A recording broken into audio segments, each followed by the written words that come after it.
avant-garde, new and unusual, or experimental ideas, especially in the arts. So I've been listening to the Velvet Underground all week. All four albums, all in a row, every morning for 5 days. And I wanted to do an overview of the group. I think listening to the Velvet Underground is like looking at a painting and seeing something different in it every time.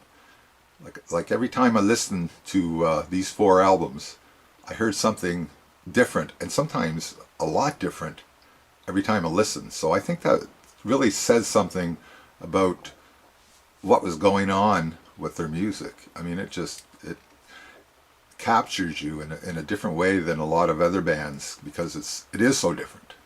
When they came out, I had their albums eventually, sort of maybe in the early 70s, late 60s, but I never really listened to them a lot, I must say. I did see them live in Toronto in 1969, which was quite an experience, and I wish I knew more about them at that time. But listening to their music this week, I mean, I've listened a lot. The first two albums, at first it was more like, I knew the first album quite a bit, with Nico, and so I had a fair idea of that album. This next album I heard, but never really listened to a lot. And the next two, Velvet Underground and the last one, Loaded, I just got that in on CD again. So this is quite listenable, this album. It's more audience friendly, I guess you could say. Now I find Lou Reed, for me, you have to listen to his lyrics. I'm not really a person that likes to, or listens to lyrics. I like music. But Lou Reed forces you to listen to his lyrics. And a big part of his music is what he's talking about. The first album with Nico is really, it's all over the place. It has a lot of different moods. Nico's singing is very haunting, and I really like her voice. A lot of people don't.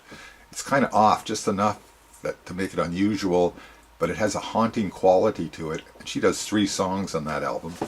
And Lou Reed's lyrics are all about the street, drugs, sadomasochism, sex. It's all woven in there. So a lot of it is very experimental, for sure. I mean, heroin.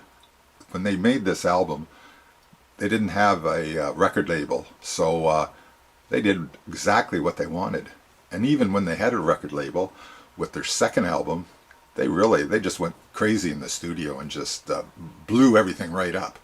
And I think their second album is probably the most influential album overall, although Venus and Furs, I mean, that song stands on its own, because there's nothing else ever like it since. And I'm sure that influenced a lot of people. And just his subject matter of talking about whatever, street life, drugs, everything, just laid it right out in front of you. So, and I think he was talking from experience in a lot of cases. So the second album, I mean, this White Light, White Heat, I mean, it's just nuts. It took me a little while to, about the third time through, it was like, oh, I finally get it. At first, Sister Ray, I didn't really want to listen to it all. I sort of got the idea, but after about 3 listens, I finally got it, and it was like, wow, it's produced like wild. Everything's turned up, and there's, it's just white noise in a lot of cases, but it influenced so many people. I mean, this album, I'm sure a lot of people that heard it in the late 70s, and, well, in the 80s, listened to that album.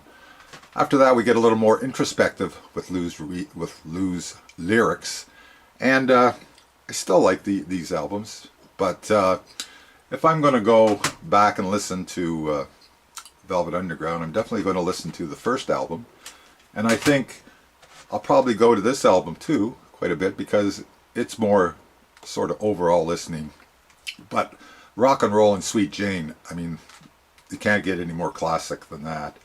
And Oh Sweet Nothing, if you ever listen to Can't You See by Marshall Tucker Band, I think they heard Oh Sweet Nothing, because the chord structure, and just the feel of the beginning and certain parts of it are just like Marshall Tucker Band. So I think a lot of people were listening to this.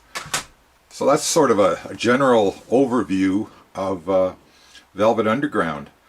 I came out with a lot of respect for the Velvet Underground and can see why they influenced so many people.